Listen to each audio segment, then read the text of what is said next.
Asia के दूसरे सबसे रईस और रिलायंस इंडस्ट्रीज लिमिटेड के चेयरमैन मुकेश अंबानी लगातार अपने बिजनेस का एक्सपेंशन करते हुए नजर आ रहे हैं। हर सेक्टर में अपनी छाप छोड़ने के बाद अब इन्होंने सोलर एनर्जी पर अपनी निगाहें टिकाई हैं। सरकार के साथ साथ मुकेश अंबानी भी रिन्यूएबल एनर्जी को लेकर काफी सीरियस हो चुके हैं और इस बात का पता हमें उनके पिछले साल यानी 2021 में Reliance new energy solar limited की एस्टेब्लिशमेंट के साथ ही पता चल गया था। इसी के साथ हाल ही में मुकेश अंबानी की कंपनी रिलायंस इंडस्ट्रीज ने न्यू एनर्जी सेक्टर में एक बड़ी डील को पूरा किया। मुकेश अंबानी की RNEL ने अमेरिका के कैलिफोर्निया में स्थित कैलक्स कॉर्पोरेशन में निवेश करने की घोषणा की है। अगली पीढ़ी की सौर टेक्नोलॉजी का विकास करने वाली कैलक्स में 20% हिस्सेदारी के लिए रिलायंस न्यू एनर्जी $1.2 करोड़ का निवेश करेगी। इस इन्वेस्टमेंट से एडवांस सोलर सेल टेक्नोलॉजी में कंपनी को मजबूती मिलने की पूरी उम्मीद है। इसके साथ ही 75,000 करोड़ की फंडिंग का ऐलान भी किया गया था। रिलायंस न्यू एनर्जी ने कहा कि उसने China national blue star group से REC सोलर होल्डिंग्स में 100% हिस्सेदारी खरीदी है। यह डील $771 मिलियन करीब 5,500 करोड़ रुपए में हुई है। इस डील को लेकर मुकेश अंबानी ने कहा कि REC सोलर की मदद से Reliance industries low cost solar panel बनाने में कैपेबल होगी। आने वाले दिनों में भारत सोलर पैनल का मैन्युफैक्चरिंग हब बनेगा। अंबानी ने कहा कि इस कंपनी का एक्विजिशन इसलिए किया गया है कि कंपनी एडवांस टेक्नोलॉजी की दिशा में आगे बढ़ने की स्ट्रेटजी पर काम कर रही है। इससे भारत सोलर पैनल बनाने में आत्मनिर्भर होगा। हमारे प्रधानमंत्री श्री नरेंद्र मोदी के आत्मनिर्भरता के कॉन्सेप्ट को हम हर क्षेत्र में अब एग्जीक्यूट करते हुए अपनी आंखों से देख रहे हैं। आज की इस वीडियो में हम आपको उन 3 कंपनीज के बारे में बताने जा रहे हैं जिसकी वजह से भारत चीन को सोलर एनर्जी के क्षेत्र में आने वाले समय में पीछे छोड़ देगा। सबसे पहले तो हम उन 3 कंपनीज के बारे में बात करेंगे जो अब अंबानी की RNEL के साथ जुड़ चुकी हैं। इन 3 कंपनीज में सबसे पहली आती है SWERL यानी Sterling and Wilson renewable energy, जिसमें अंबानी का 40% इक्विटी स्टेक रहेगा। इनके साथ जुड़ने से अंबानी की RNEL को नए डिजाइन, प्रोजेक्ट प्रोक्योरमेंट और प्रोजेक्ट मैनेजमेंट में काफी फायदा मिलेगा। दूसरी कंपनी जिसके साथ RNEL आपको आने वाले समय में काम करती हुई नजर आएगी उसका नाम है सेंसहॉक। ये एक US based solar energy software maker है। इस कंपनी में अंबानी का 79.4% स्टेक रहेगा और इसको $32 मिलियन में खरीदा गया है। अगर भारतीय रुपए में बात करें तो ये लगभग 263 करोड़ रुपए तक पहुंच जाता है। इस कंपनी के साथ RNEL को स्ट्रीमलाइन प्रोसेस और ऑटोमेशन इस्तेमाल करने में फायदा होगा। आखिर में जो तीसरी कंपनी है उसका नाम है REC सोलर, जिसे China national blue star group company से खरीदा गया है। इस कंपनी के साथ RNES को ग्रीन एनर्जी मार्केट में एक्सपैंड करने का मौका मिलेगा। तो ये थी 3 कंपनी जिसे अंबानी ने खरीदा और इन कंपनी को खरीदने के पीछे की ये मेन वजह थी। अब हम ये समझते हैं कि आखिर इन 3 कंपनीज को खरीदने के बाद अंबानी कैसे चीन को पीछे छोड़ेंगे। आज के समय में भारत के सोलर एनर्जी मार्केट पर चीनी कंपनियों का कब्जा है। सोलर सेल से लेकर सोलर पैनल और सोलर मॉड्यूल्स की कुल मांग का करीब 80% चीन से इम्पोर्ट किया जाता है। महामारी से पहले साल 2018-19 में देश में $2.16 अरब का सोलर इक्विपमेंट सिर्फ और सिर्फ चीन से मंगवाया गया था। अगर आप सोच रहे हैं कि भारत खुद सोलर इक्विपमेंट प्रोड्यूस क्यों नहीं करता, तो इसका जवाब भी हम आपको दे देते हैं। भारत में सोलर उपकरण नहीं बनते और इसकी सबसे बड़ी वजह यह है कि चीनी माल के सामने वे टिक नहीं पाते, क्योंकि चीनी उपकरण 30 से 40% सस्ते बैठते हैं। इतना ही नहीं, सोलर सेल बनाने के काम में आने वाली पॉलीसिलिकॉन मटेरियल के 64% हिस्से पर भी चीनी कंपनियां काबिज हैं। चीन की इस बढ़ती हुई डोमिनेंस को खत्म करने के लिए रिलायंस की सोलर एनर्जी का एक हिस्सा रूफटॉप सोलर और गांव में सोलर एनर्जी के प्रोडक्शन से आएगा।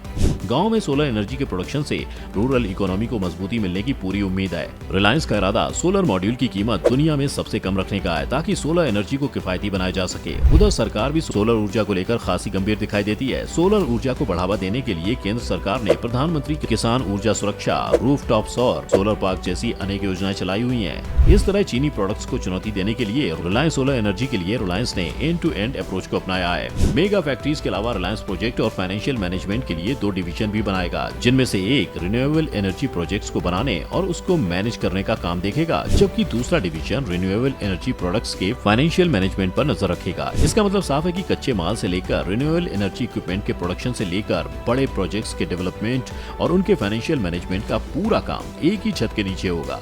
इससे कॉस्ट में कमी आएगी और रिलायंस चीनी कंपनियों को टक्कर दे पाएगी। अब आप अंबानी के आने वाले सालों के गोल्स और ऑब्जेक्टिव्स को देखें तो खुद ही समझ जाएंगे कि आने वाले समय में चीन की सोलर एनर्जी पर डोमिनेंस कैसे खत्म होगी।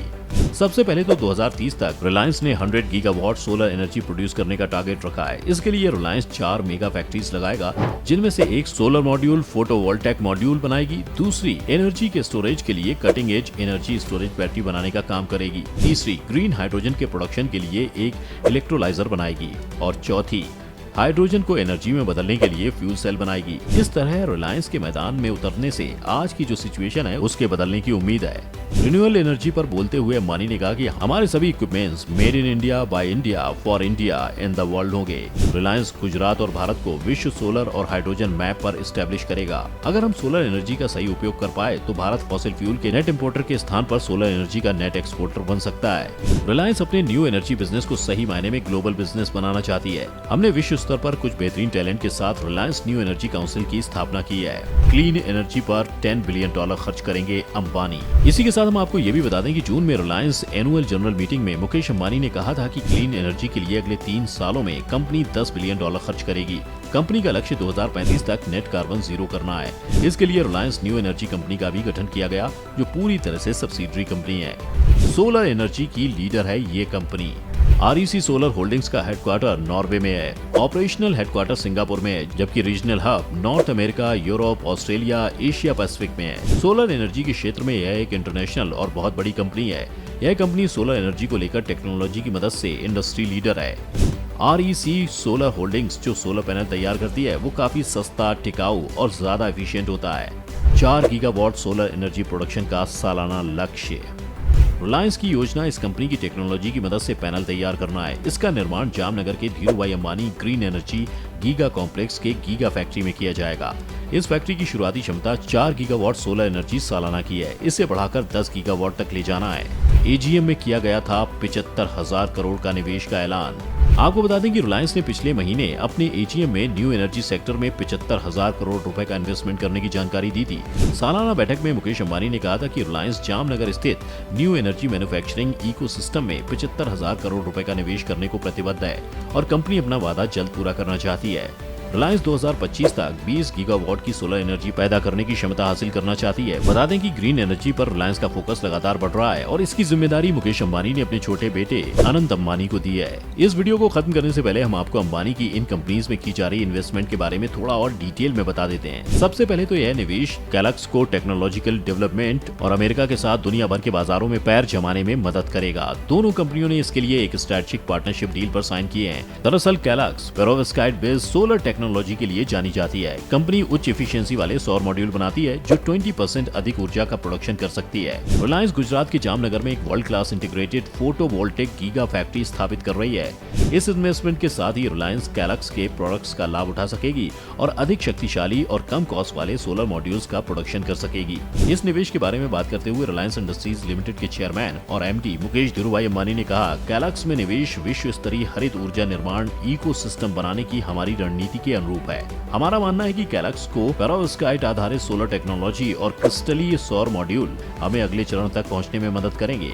हम इसके उत्पाद विकास और इसकी प्रौद्योगिकी के व्यवसायीकरण में तेजी लाने के लिए कैलक्स टीम के साथ काम करेंगे।